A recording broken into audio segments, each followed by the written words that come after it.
As you all know మేము Reliance మార్ట్‌లో ఈ Jack fruit కొన్నామనేసి ఒక 2 డేస్ తర్వాత కట్ చేయడానికైతే కూర్చున్నాము. విత్ ప్రాపర్ ఇన్‌స్ట్రక్షన్స్ బికాజ్ మేము ఇది ఫస్ట్ టైమ్ కట్ చేస్తున్నాం. కొన్నది కూడా ఫస్ట్ టైమే ఎక్కువ మాట్లాడితే.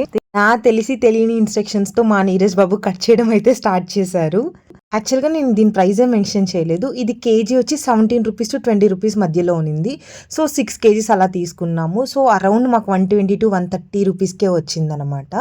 బెంగుళూరులో ఎక్కడ చూసినా ఈ సీజన్‌లో అయితే ఎక్కువ జాక్ ఫ్రూట్స్ ఉన్నాయి. మేము షాప్‌లో కాల్ కిలో ₹6 తీసుకొని మాకు బోర్ కొట్టి ఇలా ఫస్ట్ టైమ్ ధైర్యం చేశాము. బట్ ఇది సూపర్ డూపర్ సక్సెస్‌ఫుల్. ఒక్క పనసపండు సొన ఎంత పెద్దగా ఉందంటే అంత పెద్దగా ఉంది. అండ్ ఆల్సో చాలా టేస్టీగా ఉండిందనమాట. ఒకరు కాస్త ఇద్దరు, ఇద్దరు కాస్త ముగ్గురయ్యాము దాన్ని కటింగ్స్ అంతా చేయడానికి. సో, లోపల ఉన్న గింజలన్నీ ఒక సైడ్, కాయంతా ఒక సైడ్ పెట్టేసుకున్నాము. లాస్ట్‌లో టేస్టింగ్ టైమ్ అననమాట. టేస్ట్ అయితే మాత్రం అందరికీ చాలా నచ్చింది.